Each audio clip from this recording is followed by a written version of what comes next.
morning, everybody. Just gonna turn the fan on, but I guess it's okay. I don't need it.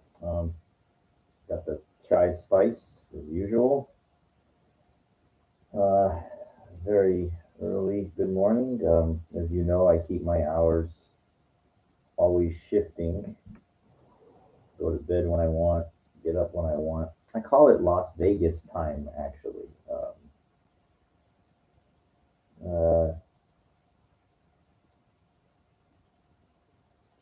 it's like Las Vegas. I'll go to bed at like 7, 8 in the morning. Get up 2, 3 in the afternoon, stay up all night. I don't know. I think about it a lot. Before I get to the topic, yeah, I'll just talk about, just something. I haven't been to Vegas in a couple of years, but I guess what I don't like, and I guess I'll talk about a little bit about some of the places I don't care about, in Las Vegas. High end luxury, never really cared for like, oh, let me try to move this light around here so we can get a better, see if that's any better. Sorry. Okay. That's a little better. Um, it's like shining in my face. Um, I think about like those new hotels, Vdara, Venetian, Plaza, all these ones. You know, my driver, this taxi guy, he just came back from Vegas. I think he stayed at the Wynn. He was telling me like he talked to some chick that spent $2,000 for a couple of nights, and he spent like $700. I think she got 4 nights for 2 grand. He got like 2 nights for like almost 700. Hey, paying for fucking just a room, to go sit it by the pool, it's a lot of money. I think about it. It's like just for a fucking room, like from I feel like free points from My Vegas. You can play.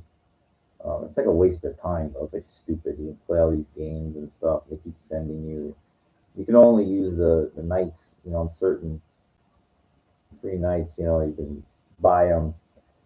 You can use them just for uh, certain times. You can't on the weekends. It's like when it's really slow.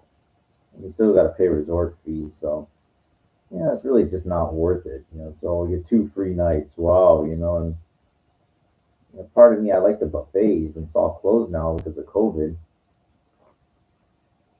I don't like high end luxury Vegas. But downtown, I kind of don't like either because it's like crowded. And just I mean, I don't know. It changed a lot. I remember like El Rancho.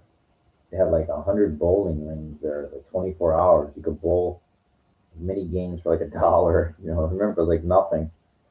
Um, Good times. But everything changes. You live long enough. Hopefully, you have those good memories. The good memories. Yeah, I remember like I studied this blackjack book. It's like how to beat the game. Blackjack is like, practiced all these hands, kept practicing. I saved up. I had like $2,000, so I said, all right, let's go to Vegas. Let's go to the Mirage or whatever. Let's try the strategy.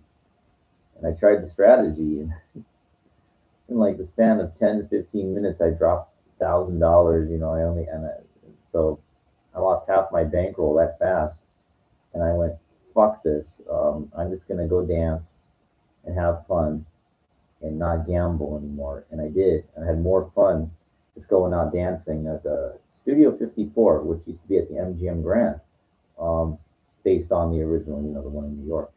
Um, Quite ironic that I wound up auditioning for a TV show, Dance Fever, when they brought it back before Merv Griffin passed away in '03.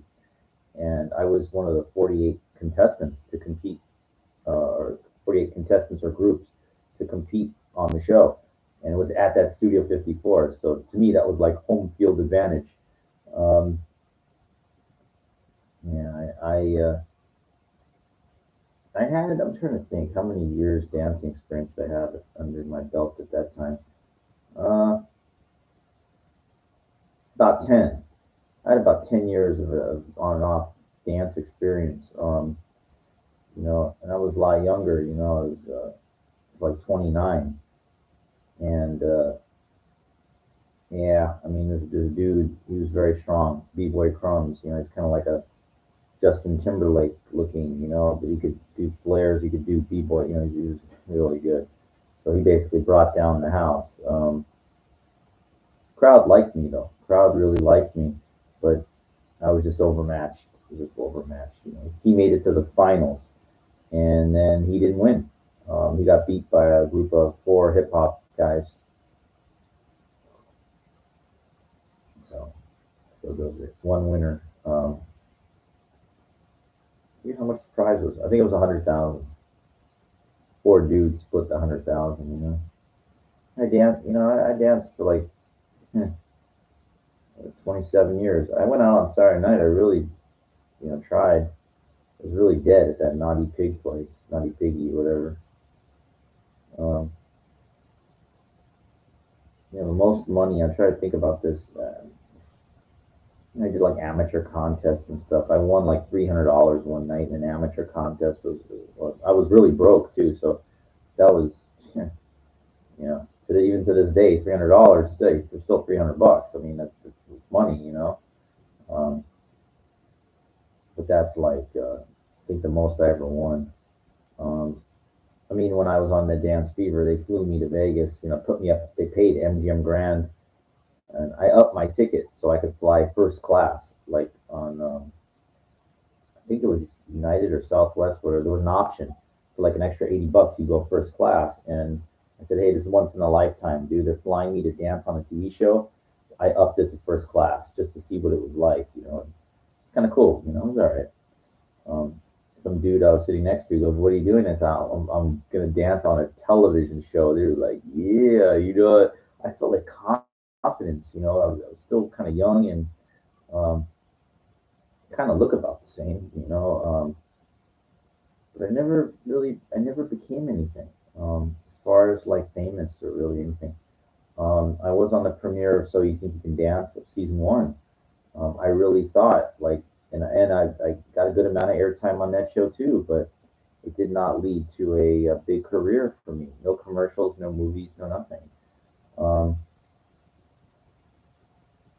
Chase the dream though, I never got an agent though. I really had a hard time finding an agency, like somebody that would represent me, a manager, an agent. I tried. Just I don't know. It's like just to get like a commercial agent. I don't know. Without a really good headshot, a demo reel, and all this kind of stuff, and I kind of lack that confidence. Who wants to see this balding old Jewish guy that I just don't think there's any market for me. I'm just being honest. I'm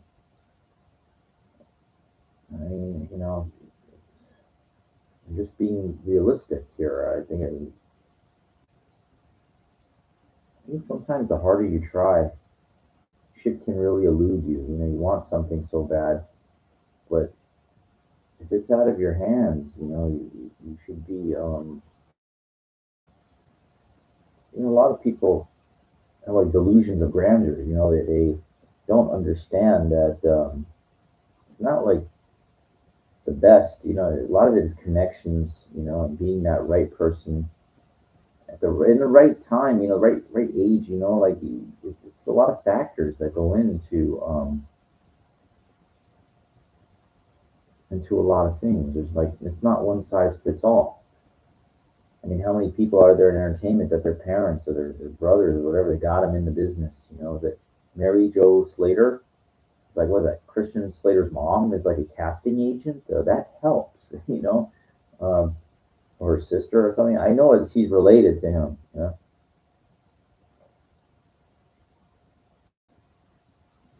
put him in Star Trek Six, Undiscovered Country. I remember she was the casting.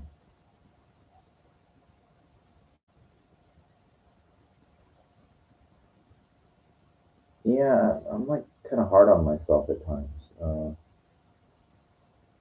I went to the gym last night, just worked my ass off.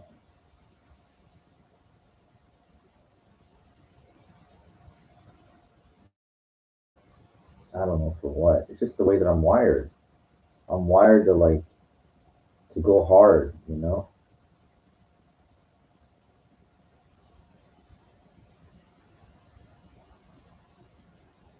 What's it gonna lead to? If it doesn't lead to nothing, at least maybe you tried. You pushed yourself really hard. Today earlier was my 30-year reunion online. So I logged in, like this with this kind of lighting and everything, and nobody showed up, not one person. So that's how it goes. It's I waited for like 5 minutes and stuff, and it was between 3 and 4 o'clock. Nobody was on there, so I just said forget it. High school was. I kind of wondered. I kind of wondered why a lot of people don't go to their high school reunions if they went to like the public school. Because I'll tell you, some kids can be real cruel. I shared some stories, already a while back about that. Um,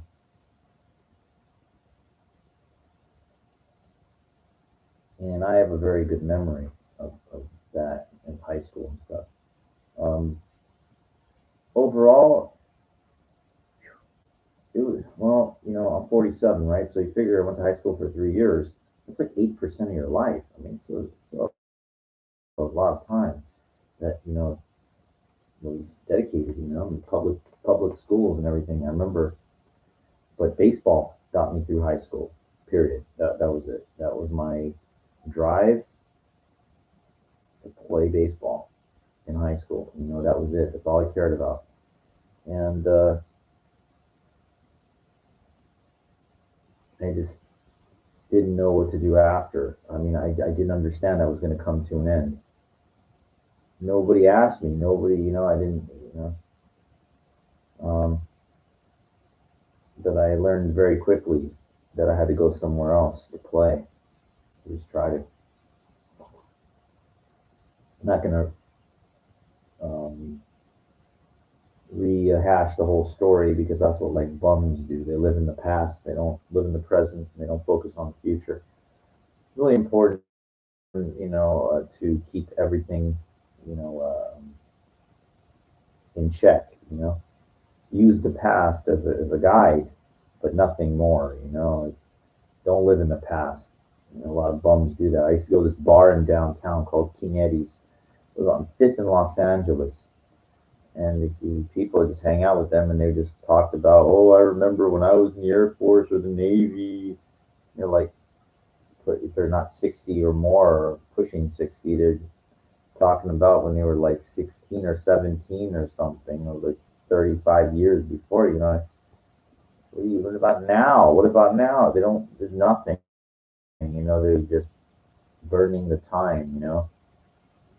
And there's this cool guy, Navy Ron. I remember him. Yeah, I remember. Don't know what ever happened to him, but it's kind of cool to drink with. There was this one chick that would show up at this bar. I remember she was a looker. You'd think in some downtown borderline Skid Row bar, who the hell would show up in there? But you would be surprised. You'd be surprised who would show up. Sometimes some pretty damn hot chicks. Whatever, you know. But it's a waste. Like, I like to. You sit there. You're not moving your body. You know, you're not. You're a looker. You're not doing. Watch like Rocky Balboa, the last one, the Rocky Six, Rocky Balboa. People sitting in the bar watching. They're watchers. They're not doers. They're not becoming anything. And I don't like being like that. I don't like being in the crowd. I wanted to be a doer, and if I'm not performing, I want to be like behind the scenes. I want to be a creator or something. Like I wanted to become something. It's like I watch like these guys like J.J. Abrams. Fuck, dude. These are doers. These are people that made something of themselves in entertainment. I didn't. I didn't. Likes people, they went to film school. Shabadoo told me, go to film school. And I was like, I don't put years in the line. And I know a guy, personally, this guy, Steve, that, fuck, man, he got his master's, his MFA when he was like 24, 26. He's a couple years younger than me. Now he's in the Producers Guild, but he never took it over the top. He struggles to this day. He survives, but he's not making. Come on, he's not like he does like accounting for like different. Just got laid off by Mattel. Like fucked up. Big company like that, couldn't offer you some big deal after working for them for like a year, and they just let you go like this. It's fucked up. I told him about what I'm saying. I said, fuck LA. Then pay rent. He pays probably like $1,000 a month. He lives in the valley. I told him, I said, what about Vegas, man? Fuck this shit. You see, go get that condo like that I'm thinking about. Instead of pissing all that money away on rent every month and living the stupid LA dream that you think you're gonna make it, dude. I got news for you. Like, there depends what your definition of making it is. Like my friend Ruben told me, I remember he knew this guy that worked the door at this bar, Molly Malone's. I forget what the guy's name is. I saw him on a couple TV shows, guest appearances. I don't know how much money the guy made, but he never took it way over the top. I don't know how much you got to make to hit. You see how much houses and condos cost in Los Angeles in good areas. You gotta really strike it, man, to make it here. You don't, you're going to be living here, but you're going to be living poor. You're not going to be nothing here. And you know, I just don't see it happening. I really don't. It's just I just don't. And it's not like pessimistic. It's not like I don't believe in myself thing. I just don't see it. I didn't see it before COVID. I don't see it now. Um, One thing that really bothered me was getting these degrees, especially an advanced degree, master's degree, EDS degree. I really thought like they'd be pounding down my door with job opportunities. I really did. I really did. No, they don't. They don't. And that's why I'm so hesitant with this doctor title because I don't have it yet, but I'm going to take my comp exams in a week from today for the last third and last time. And if I pass it, then I'm a doctoral candidate, Warrior Junior, ABD, all but dissertation. With that, I go to schools, enter programs. I mean, I got admitted to other schools, but right now I'm gonna try to finish it up with this place where I'm going. Uh, if not, I'll cross that bridge. But I think this doctor title is very, very overrated. I really think it is. Doesn't guarantee you fucking anything. Yeah, it's cute to put doctor in front of your name. Yeah, it's cute. But you know, I know a guy who has one. He's teaching at a community college. It's just the biggest waste of time, in his opinion. To me, a biggest waste of time is not doing anything. So it's just depends what you want out of life, and um, if you want something and you weigh it out, it's worth it. I don't know. It's yeah,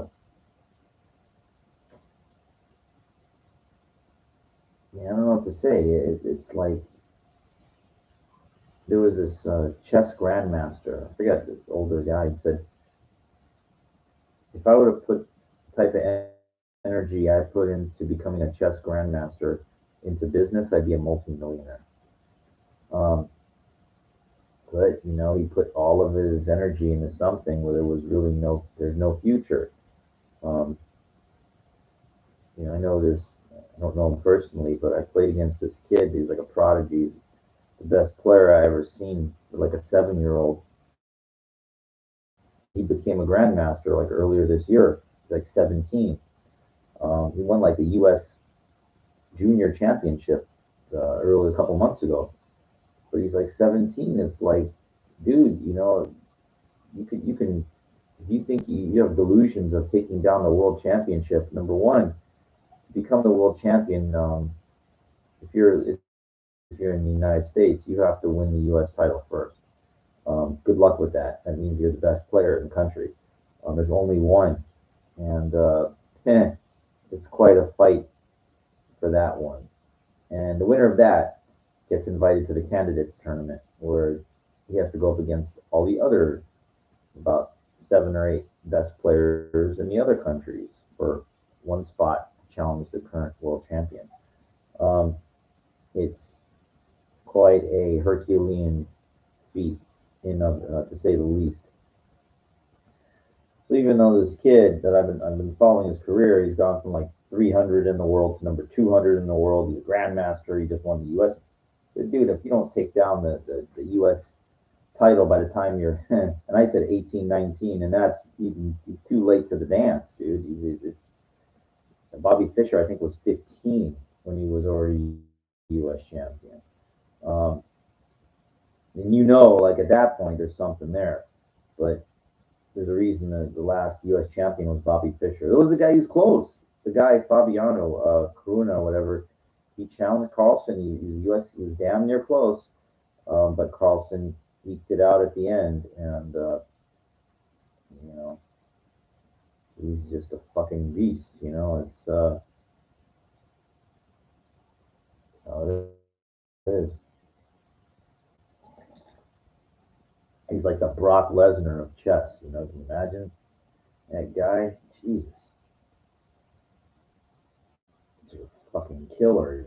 He's a monster.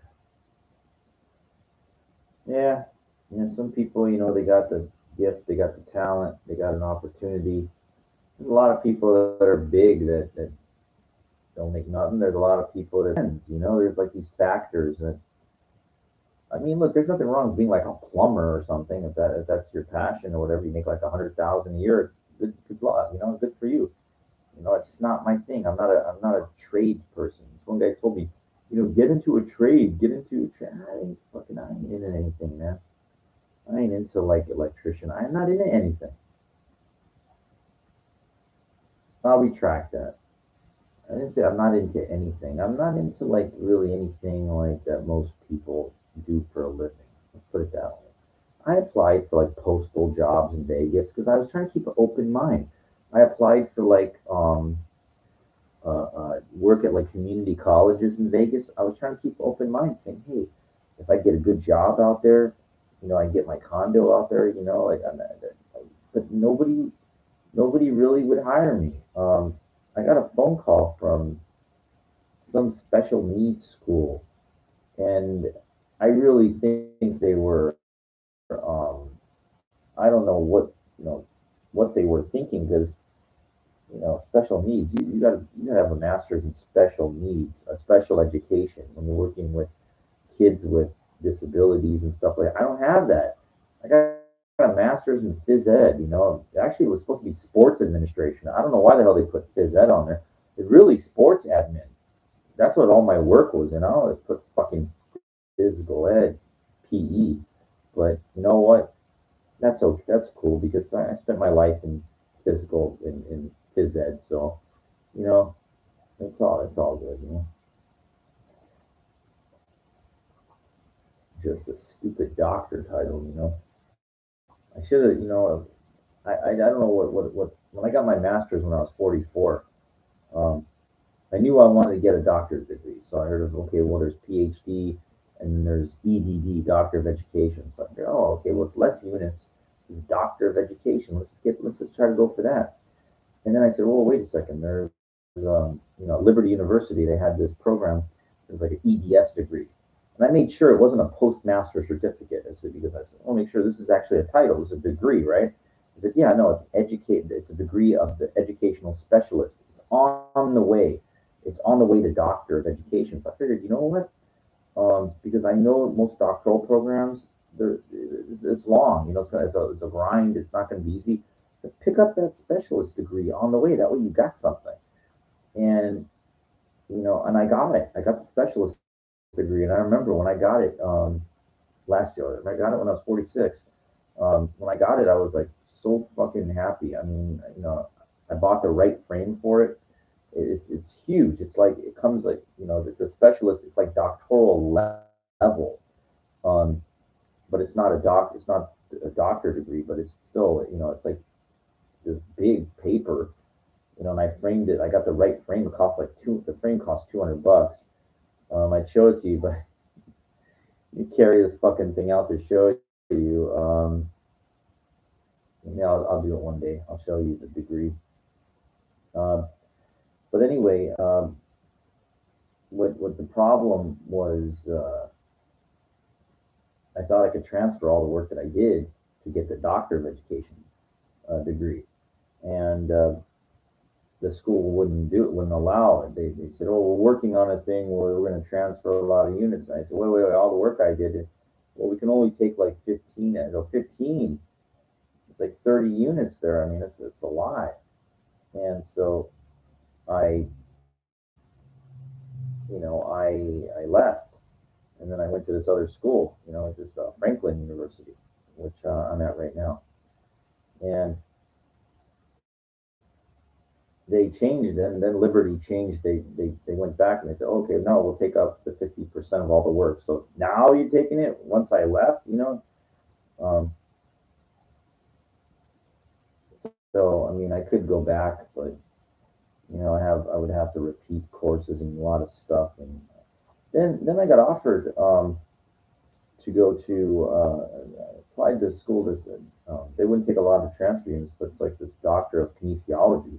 And I thought about it. I said, well, that's right up my alley. That's right up. It's like a 4-year program. God damn, man. 4 fucking years, like all the work that I've done, everything. It's like now I get to start over in this doctor degree, and it's not that big of a deal. So 4 years, man. I mean, there's no way. Like, I'd rather get a doctor degree in something useless if I'm close than to get a doctor degree in something like that sounds a little more interesting. I might not use it anyway. I'm not gonna fucking use it. So where it stands right now is, I passed all my classes for it. So to get this doctor degree, I got to pass these comprehensive exams for the 3 shots. We'll get my last shot next week, and if I pass that, I'm in dissertation phase, and that's going to be quite a thing. But I'm willing to try to do it. I'm going to give it a serious go if I can get through it. If I can't, I got accepted to another school, and I just have to weigh out the factors. Is the degree worth another year and a half? I mean, is it really worth it? I have to think about it. I got to think about it. I mean, man, I went back to school when I was, holy shit. I think it was '05, like 16 years ago. I went to LACC, Los Angeles City College, just to get my associate's degree. I mean, I had all these units from 30 years ago, and it just kind of bugged me. It's like, hey, you never got this associate degree. And I got this thing in the mail saying, oh, they had like 3 summer sessions back in '08. So I got really, really motivated. And I was like, you know what? I could take all this. I figured I like planned it all out. I said I could take this during the summer and just be almost done by the end of summer. And that's what I did. And I took I'm taking like 15 units in the span of like 2 months. Then went back in the fall and took like a online instructional television course where I only had to be there on like one day out of the week. And I had to take like Math 125, which is intermediate algebra, which breaks most students. But a lot of people didn't know about instructional television. It's professor was so cool. He goes, I don't fail anybody. So you get a D. Back then, a D was good enough. So I wound up getting a D in a class, and they gave me the associates. They gave me the degree, and I remember when I got that associates in 2009. Man, I was like just wow. I went to the graduation and everything. It was at the Greek Theater, and I walked. Like it's ironic. My high school reunion. I mean, sorry, my high school graduation 30 years ago, same theater. So I've been on that stage twice for my back. I'm sorry for my. Sorry, I've been up for a while. Um, for my high school graduation and for my LA City College graduation. And I felt like I was like 34, I think I was when I got my associates. And I said I was, and then I said I'm done. That's it. Then like 2 or 3 weeks later, I said to myself, wait a second, you know, I could get this GE certification. It's not a big deal, and I can go to any Cal State, that I want. So I I went back. It wasn't that hard. I wound up retaking that algebra class, getting a C. I was good to transfer. And then I didn't know where to go. I was like, well, I could go to Cal, where I live in LA. I was like, okay, well, I don't drive, so I can go to Northridge. I can go to Cal State LA. I can go to Dominguez Hills even. So I waited out, and for some reason, don't ask me why I chose Dominguez Hills. Maybe because like the time of the year I applied, they were still taking applications. So I wanted to go into Dominguez Hills for like they had classes on the weekends, and it was hellacious. I was taking the bus before the sun was going up, and then I was falling asleep. I mean, I was there like 6 hours more. It was like 8 hours a day. It was like ridiculous. I was so tired.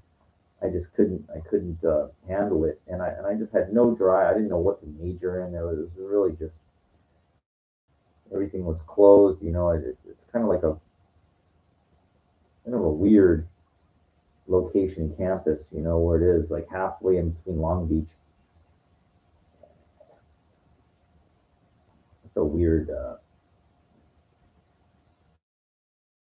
I mean, I shouldn't say weird. It's just I remember how far it was to walk from the bus station. Oh my god. Yeah. So I got kicked out of there, and then I was like, all right, where do I go now? So I wound up going to CSUN, uh, Northridge, and that was also one hell of a bus ride. I remember how sore my ass was taking this fucking bus, going all the way down Ventura, all the way up Reseda. Oh my god, it was like an hour and 20 minutes on one bus. Just and I was so tired by the end. I was like, I remember taking this geography class. I was the oldest person in the class. I was even older than the professor. I mean, I was like 30. Yeah, I was like maybe 37 or 38 years old at the time.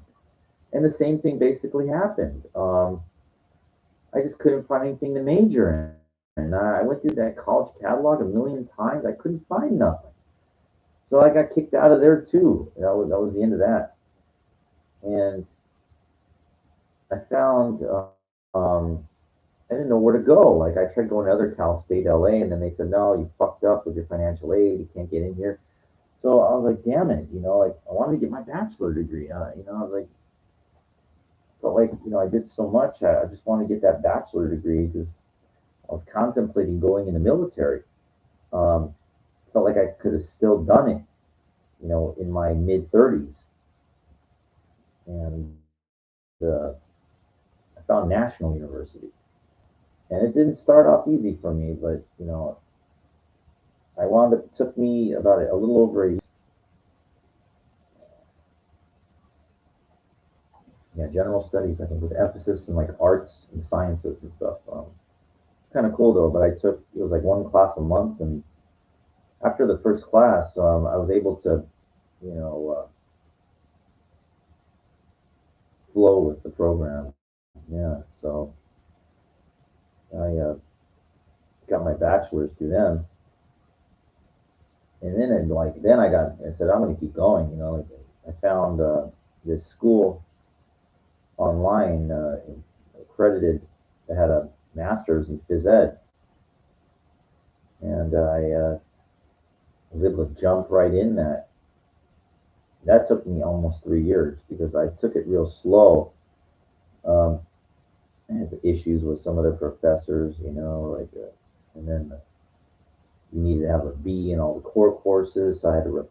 It took me like 16 weeks to repeat an ethics and sports course and a capstone project where I put up a big fight saying that a C was good enough, and I wound up winning. I wound up winning the my case, so I wound up getting my master's when I was 44 in phys ed sports administration, and I was like, no, I'm going all the way for the doctorate. Fuck it, I was already. I knew once I got my master's, I wasn't going to take a break and keep going. And I picked up my specialist degree when I was 46, and then right now, like I'm on the fringe of doctor candidate, on the fringe. If I pass this comp exams, um, we'll see. Did a lot of work to get to this point. Jeez. Statistics, 6 months of statistics. Like I'm a good grinder. I'm when I see the goal, like I can, um, like I'm pretty resilient, perseverant. If you show me the path, um, but without that, it's really hard to kind of good. It's an incredible feeling, like when you really put a. I remember when I got my master's, even the specialist degree. You put in years and you get that paper, man, for like a couple weeks. It's like it's indescribable. You're like, wow, I did it. I can only imagine getting that doctor title of doctor. It must be fucking, yeah. But I'm sure it goes away just like everything else. A friend of mine kind of just told me like about a year ago. He's like, first he said he poo-pooed it. He was like, you could write a book. It's nothing. And I told him, you know what? I'm thinking about giving up. Come this far. And then he told me it's a huge achievement if you get it. And so he kind of like changed his tune on it. So I'm not giving up on it. It's just I mean, what do you doctor of like say doctor of education and like educational admin or something. Well, but if you're not working in school, you have this fucking piece of paper. You're a doctor, but so what? If you don't use it for anything, it's not like that big of a deal. Now, remember this one school offered a Liberty University had like a doctor of what was it? Music, music administration. No, it wasn't music administration. It's music education or something. I said, well, how many years of dancing? It's kind of like, that flows along with that, but kind of like, you got to really be in it. It's a lot of work just for something that's really not that big of a deal to me at this point. I mean, just because I hold my own contention that just because you're not a good scholarly writer as far as writing a dissertation, that doesn't mean you wouldn't be a good professor, lecturer and stuff. And that's what the emphasis should be more on, not this scholarly writing. If you want to write a book or something, I get it, but it should be more about how you're able to uh, communicate to students. That's more important than just being fucking book smart. That's how I think, anyway.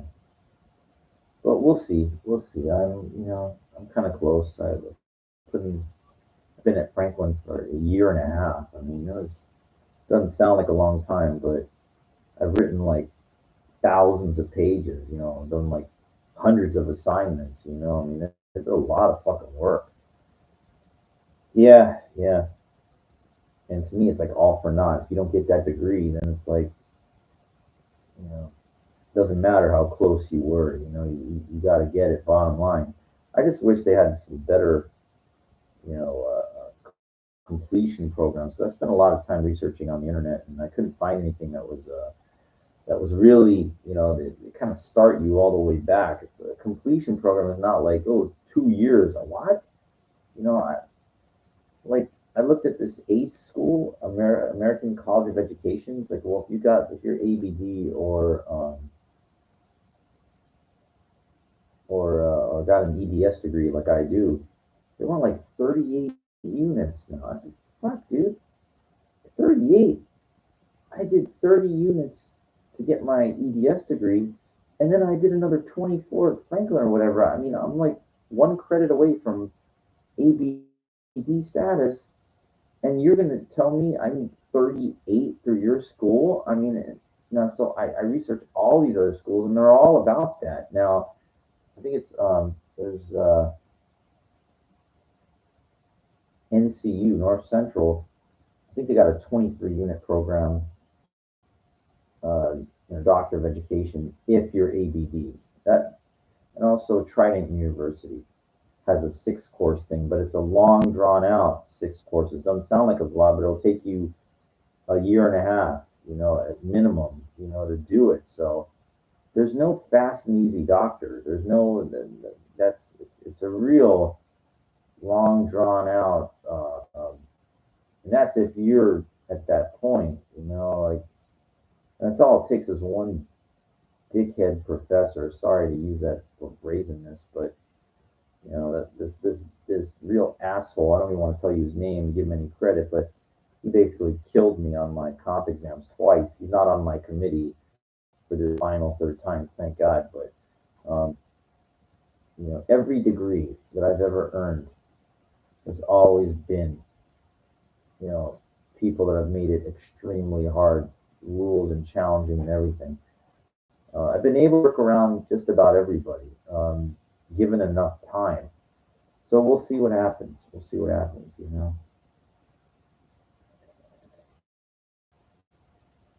Yeah, kind of feel like I wasted a lot of my life going for these degrees and stuff, but at least I got something to show for it. I mean, I didn't know what else to do with my life. I was a dream chaser, and I felt like, I'm kind of happy that I didn't do the reunion thing because I hate when people say, "What do you do?" They try to put you on the spot, and um, I don't have an answer for you. Why can't I just do? I just do. I chase my dreams, and I hate that generic. What do you do for a living? So it's just too vague. It's such a vain question. I hate it because that's how somebody sizes you up, and then they want to talk to you about it. It's like I don't care. It doesn't matter. I chased my dreams, but I didn't make it. My definition of making it is, hold on, I'll get a good answer for you in a second.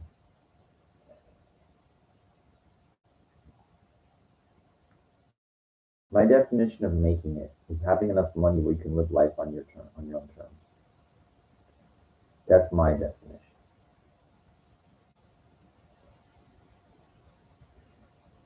for me, and I didn't make it. Not yet, anyway. And I was never. There were a couple times in my life that I felt like I was close. If this would have happened, if when I was in Palladium Futures, if the price would have kept going up, then I might have had a shot there. Just a couple things in my life, the other things, but I never had a shot where I could have made life changing money. Like I never really had anything that was so substantial like that. Wow, if you just do this, boom, you hit it. I never really what I call took it over the top. I tried again. I told you I have a dance movie script. I wrote a lot of things that I felt should be lucrative, but nobody would listen. It's like you got to be okay with that. You give everything in life your best. I don't know.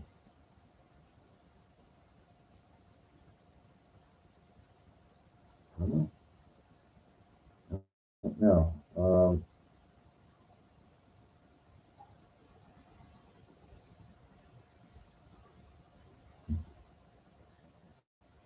I just listened to this thing by Jordan Peterson before I got on here and talked about how women select men. Is it about money? Is it not? And he says, well, no, it's about like performance,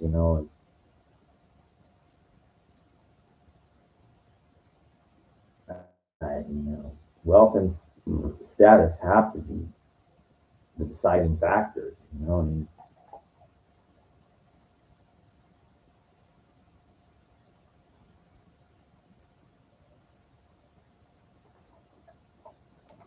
at least where I live, West Hollywood,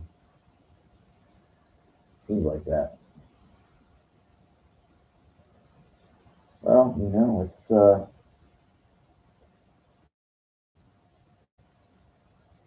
I guess can't blame women, right? Like, if you're a hot chick, why wouldn't you want a successful man, right? Yeah, yeah, I know. Me, on the other hand, I just chose to chase passions and I didn't focus on building a life. When I was younger, I focused on building a body. I don't know, I thought that was easy for me, so I did that. Didn't lead anywhere. I told you, danced on a couple TV shows, didn't lead anywhere. Got a 1 day minor league contract as a professional baseball player, which was my dream in my life, didn't lead anywhere. Tied in a national championship in a chess tournament, didn't lead anywhere. All these things I did didn't lead anywhere. But, not everything does. And 4 college degrees didn't go anywhere, didn't lead anywhere. But you know what? You have the accomplishment. And maybe in the end, that's really all that matters, that you kind of live life on your terms.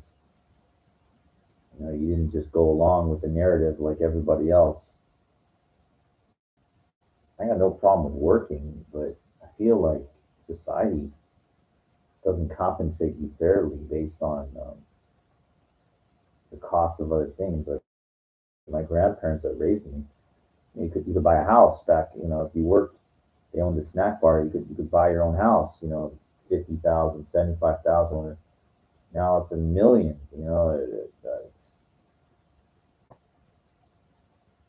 Meanwhile the minimum wage is like $15 an hour. So where's the logic? You can't.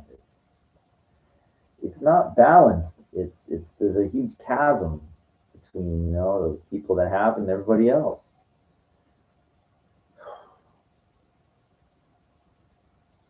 Anyway, yeah, I don't know. I felt like this topic. I just wanted to talk about how I feel about things sometimes. My own experiences. I mean, sometimes when you open up and you put yourself out there, maybe you help somebody. If not, what can you do?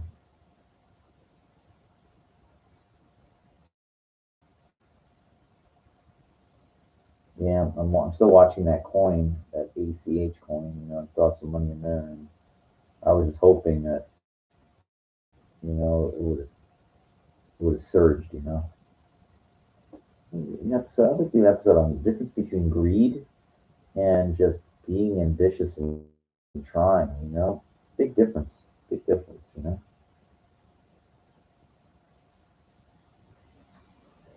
Oh, but you know what? Sometimes you got to stick your neck out there in life. If you don't, then you can't expect anything to happen. Got to take risks sometimes, but got to be kind of educated risks. Like, I mean, I thought, remember,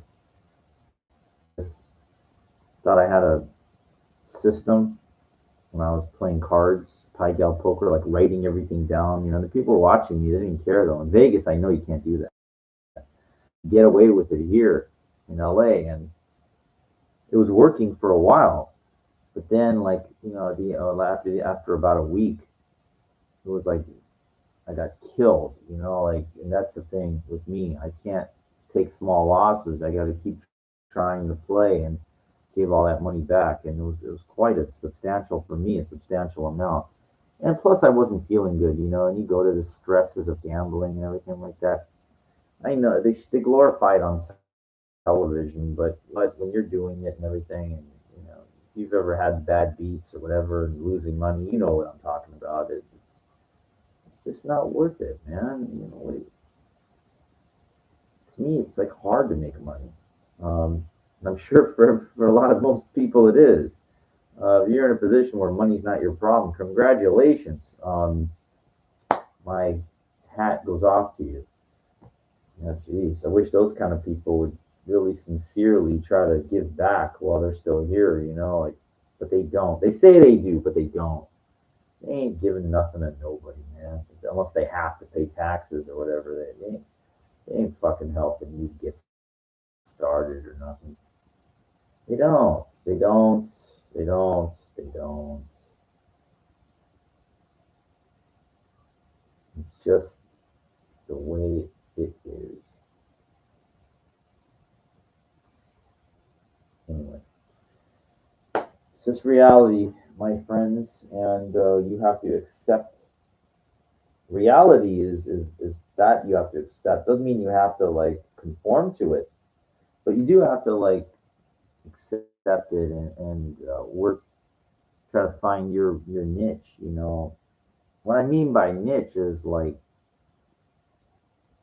find something that will get you to where you need to go. If you don't care about money or anything like that, it's your prerogative. I can't a condo that I want in Vegas. I can't go like dance, like break dance for like then them they're gonna give it to me. No, you have to buy it. It costs money. So you know it's very you have to have a plan. You have to figure out a way to build your credit and come up with enough down payment and improve to lenders that you can it's not a problem. It's not easy. It's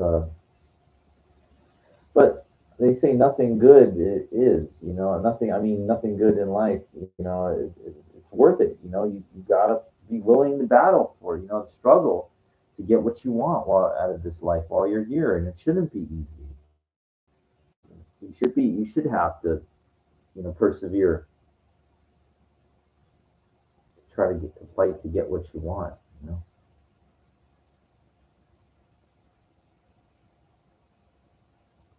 is it worth it?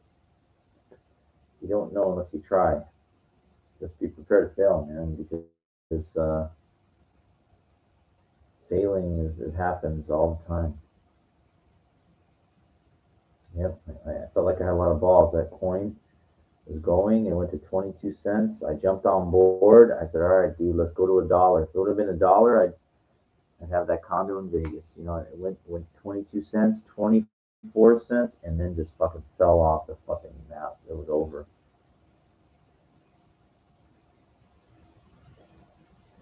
So like right now, I think it's 11 cents right now. It's a big difference.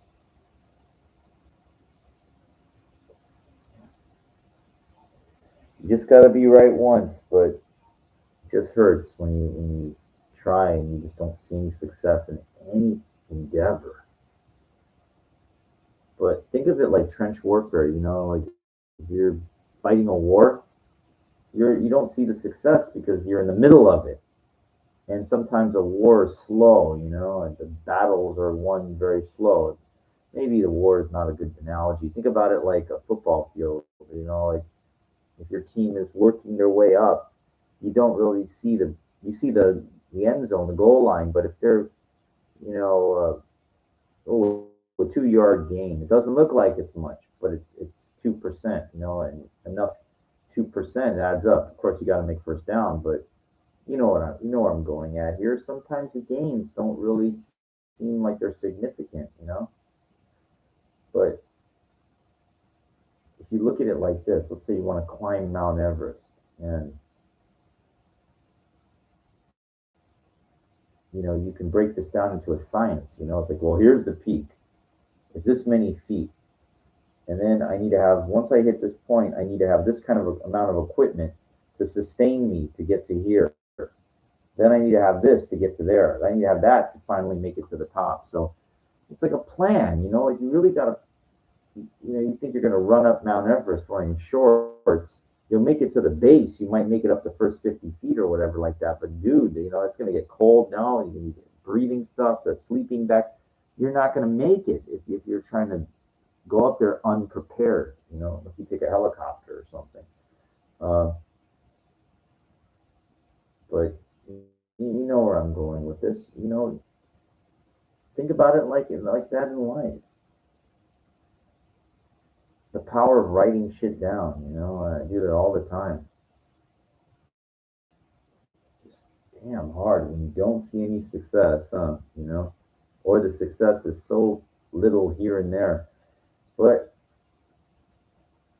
I try to do these deals on eBay. Sports memorabilia, cards, and stuff like that.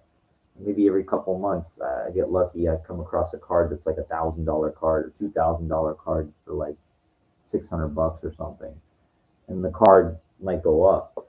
So the ones that I buy generally do because I look for these deals. So my point is that, um, you know, okay, that's a $2,000 card. There's another $2,000 card. There's every couple months. So given enough time, the shit adds up. So you don't see the real progress, but it adds up over time, given enough time. So that's what I try to do, man. I just try to keep the shit going, and try not to be so hard on myself. But I am. I'm really hard on myself because it's like time's going, and you don't have too much to show for it, or what it looks like, you don't have, then it's like you question everything. It's like, fuck, dude, 50 is not too far away. And you're like, I have something to show for your life, I know it sounds kind of ego, but there's people that maybe you're acquaintances and you don't see them, and every once in a while you see these people at like a convention or something like that. Hey, Warrior Junior, how you doing, man? How's everything? And people can smell bullshit. They can read lies, and I don't want to be one of those guys that lie. Like I want to say, hey, yeah, yeah, I got my condo, I got it, and it's just for myself, not to brag, but like just for myself, So like, yeah, boy, you were talking about that for a long time. You finally did. You finally were able to. People don't care how you got there. They just want to see that you got there. Or just for me though, like I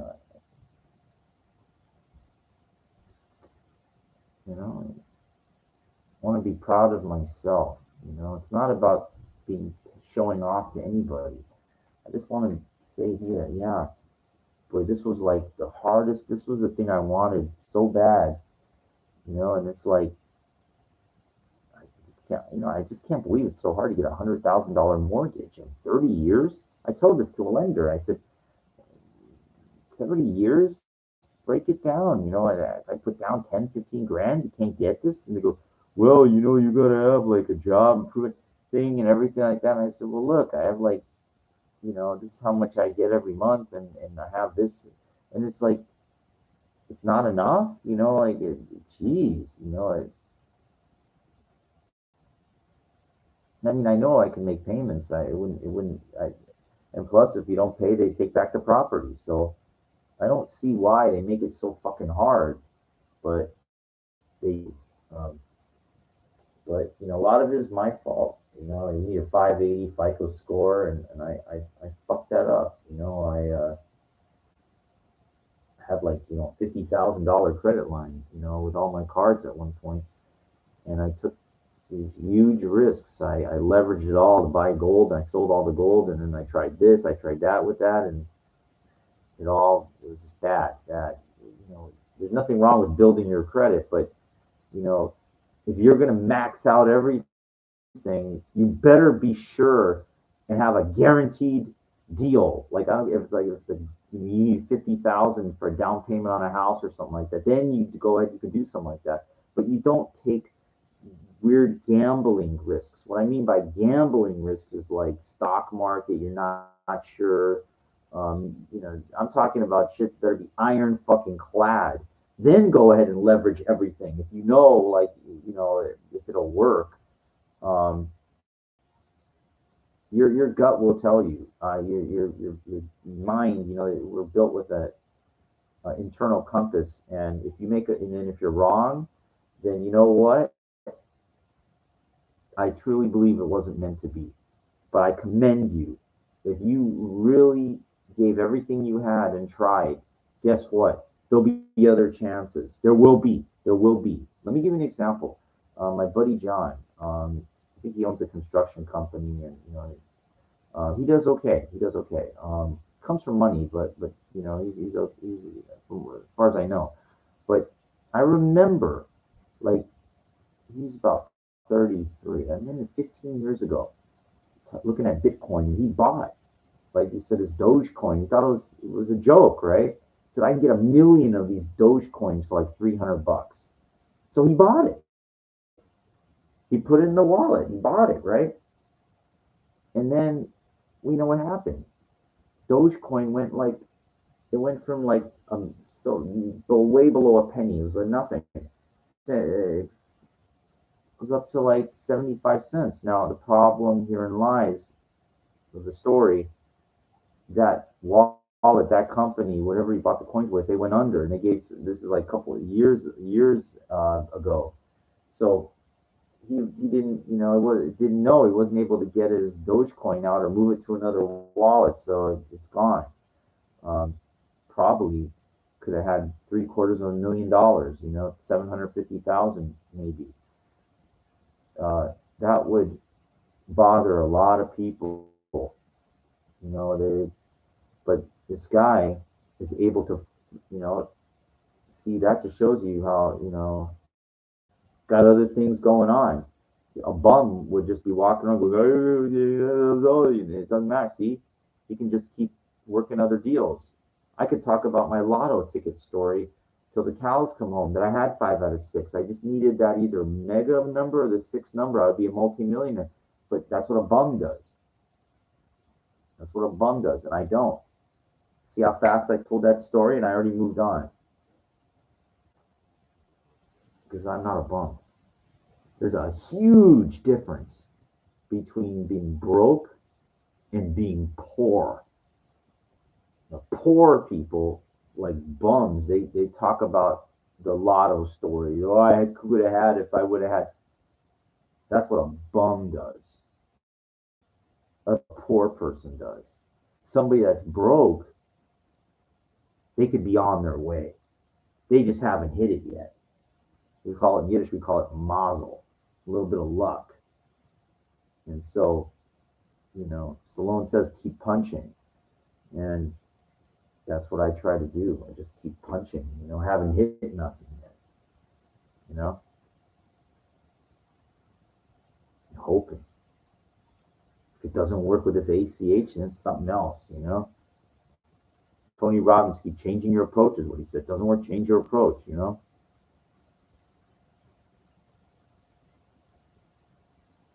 I know it sounds so insignificant, like, but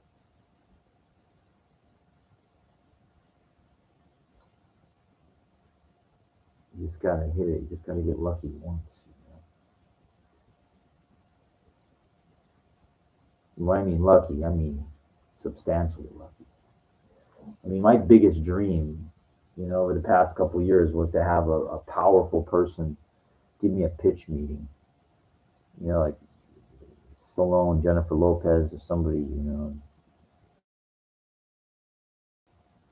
present my script. And I got this incredible vision of what I've written, like Breaking Three, or I wrote this other thing too, incredible story also. That sucks. Oh, well, that's what you do. You keep plates spinning with your ideas, but you have to like professionally write shit down. You can't be just like talk, or else that's just daydreaming. You can't, you got to have the proof.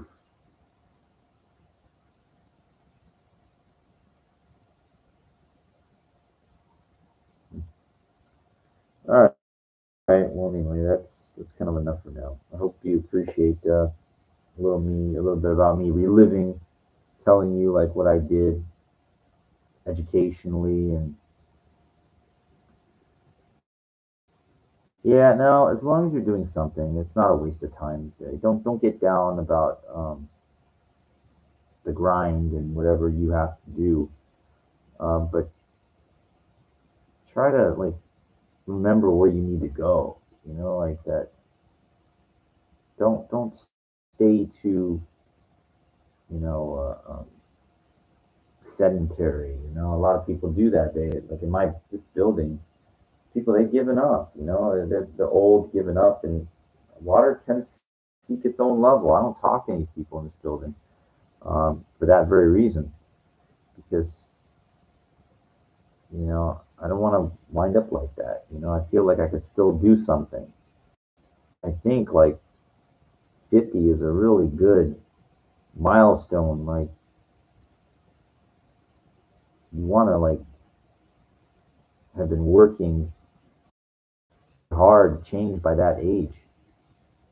Because after that, generally it's like you're kind of set. Nah, I can't do any better. That's it. I'm done, kind of thing.